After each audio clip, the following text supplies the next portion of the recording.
Back in the 60s, there was a small number of Stratocasters that were made with white limba Korina bodies. We're going to make one ourselves that'll be very much so just like a modern spin off of that original 60s Korina Strat. So welcome to Dave's World. Here's our stock of tone woods. Now I have a two-piece Korina body blank already glued up. It's been glued up for months. And I have a neck blank flat sawn maple with a rosewood fretboard. The truss rod's already in it. So we're gonna get those. They've been drying for months, kind of curing. Let's check out what we have. I glued this up quite a while ago, and it's been sitting ever since, just waiting to be made into a Stratocaster. This neck I also glued up a while ago. It has the truss rod in it and everything. I generally have, like 5 or 6 of these laying around that have been sort of acclimating to being a guitar neck with the scoop on them and everything. So we're gonna pick this one up here, and like I say, it'll be like a 60s style Korina. I feel like I'm at the Gibson factory in the 60s using this thing.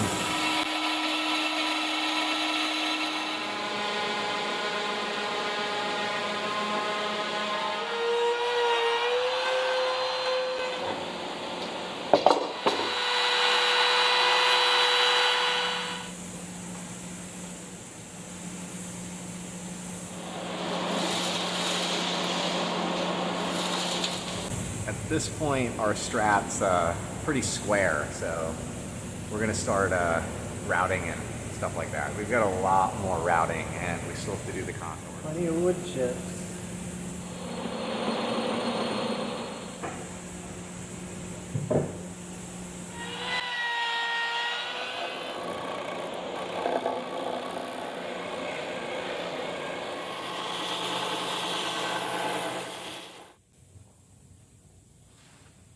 Sanding's definitely an important step, and on a Strat, all these contours takes quite a long time to get them all right, but we'll get them right. This is one of probably very few Strats that are really actually handmade at this point. It's like a real Strat. This would be the second Strat I've ever made, so I know our first one is sold and really appreciated, so we're gonna go back with a 12-inch fretboard radius on this one, and well, we're gonna get to use our favorite machine again. Guitar, I did a bunch of prototypes before I ever made my first guitar, but my first guitar is the Red Raspberry, serial number 1, and that sold right away. It's like cowgirl pink, but we call it the Red Raspberry. And then we did serial number 2 and 3. Those I kept for me to play at the shows. The Green Gecko and Larry. I might do a neck shape similar to my number 3 guitar, Larry, on this one.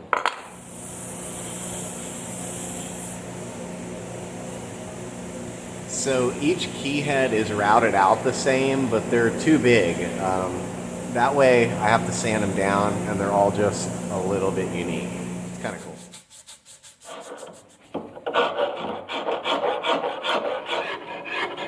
So this is a 1 11/16 nut width.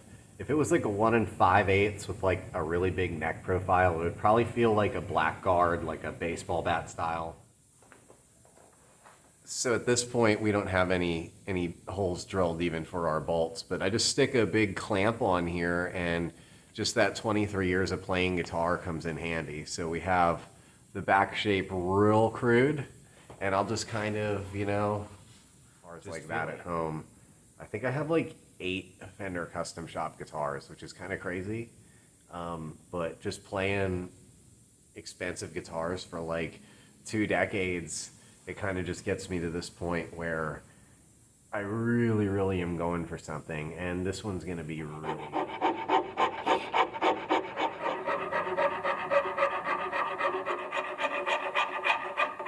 I have our Strat clamped up just to kind of get a feel for it, shaping the neck, getting it all exactly how I want it. I can always see the guitars done in my mind before I ever even start them, and I know it's going to look just the way I want it to, but I'm already thinking about the spray shop and what we're going to have going on there. I'm going to do a real 60s three color sunburst. It's not So we're in from the rain. It is absolutely pouring out there. So I have our awesome backpack here with our Strat really wrapped up and ready. And we're still going to go with an original, like true, honest, real 3-color burst. It's going to look just like the originals. My wet weather transportation technique. The neck is flats on maple, just like they were in the 60s. But I have this kind of crazy, groovy rosewood fingerboard. Actually, this is the same piece that came off of the actual basket weave, so we'll have to tape that off. And the neck profile is like the perfect, like 1969 U-shape without actually being a U-shape. It's still like a C, so it's kind of somewhere between like a 59C and a 69U. Really like this neck. And then our body, of course, is the white limba, which I've had this body for a while, just as a project, glued up and everything, but I never really started on it yet. So really excited about this. It does have the black streak going through it. It's not a structural issue. It's just that I was deciding what I was going to do with this, and I knew that a sunburst would look real good with this. So, and the way that it lays out on the body, it's just an honest piece. So I just put it there, and it looks great. So we'll get going with this and start sealing it today. Pour fill, and we're also going to continue on our other project here. We had a big weekend. Sold quite a few guitars actually in the last few days, so got to get our inventory back up. Found one of the original 5 Korina Strats on like the internet, like the picture, the one I liked the most. So I'm just kind of replicating those colors pretty much exact, but they're really yellow, the originals, really red and then brown, almost black. The custom shop reissues and like the American series stuff especially, they're nice, but they just don't really look exactly like the originals. This one, because I mix up my own paint, will.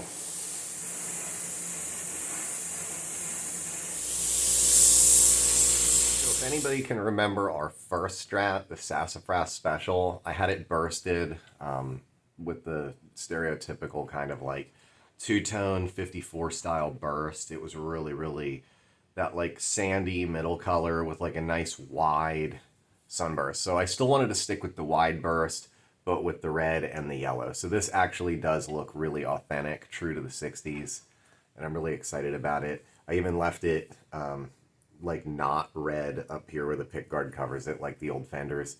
It's really cool with the contours. It still needs a little bit more attention, another coat or two. Then it'll sit for a while, probably a week and a half, something like that. So this wet sanding is extremely tedious and time consuming. There's no fast way around this. Gloss on it's like just absolutely incredible. This is only like the second step, so it gets a lot more polishing.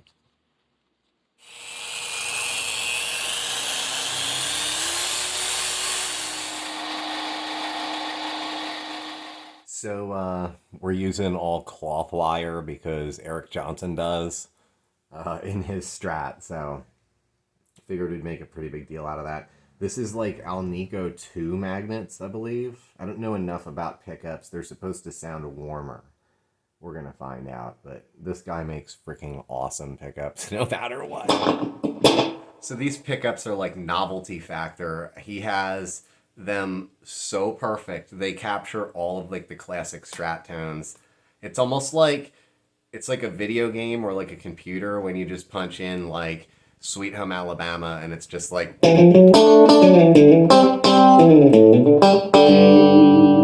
it's just exactly like Sweet Home Alabama. Anyways, it's just like the exact tone that you would expect from. It's like got that like pop sort of tone, Like you could just play this in like a, that's with the tone control all the way up and the bridge pickup on. It's kind of like, it still has a clarity to it.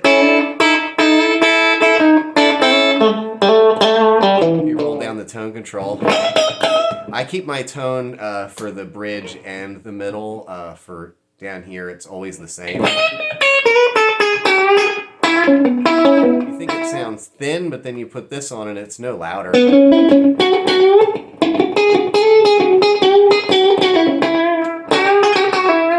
This just cuts through so much. And then of course the neck position.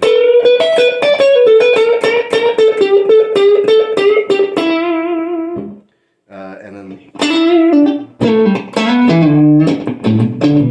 it just like softens up with your fingers versus the pick. It's hilarious.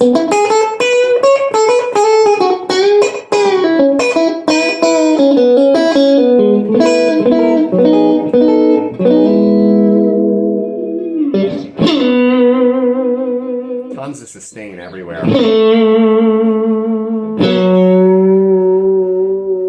Just the clean channel, you know, just like the clean channel. Or like Steve Gaines. So this was a very similar idea with my first Strat, which was the sassafras one.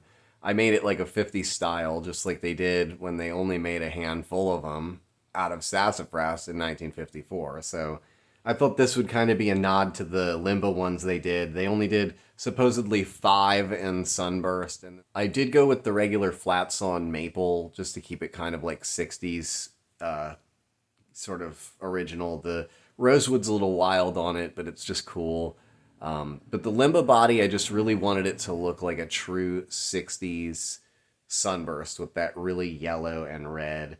I think the custom shop does a beautiful job. It's just that they aren't exactly like the originals, and they're kind of supposed to be. So I just wanted this to look like a really wide Sunburst. There was some of them that were like really red like that, and I just always admired them.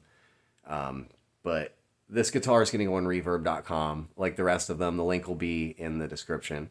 And we'll offer it to whoever wants a really cool Strat. I would probably prefer it in maybe like a blues band or like a pop band or something would be really cool to use this in, but it works in like any scenario. So, anyways, really excited about this one. It's pretty much just like I say, like a real Strat.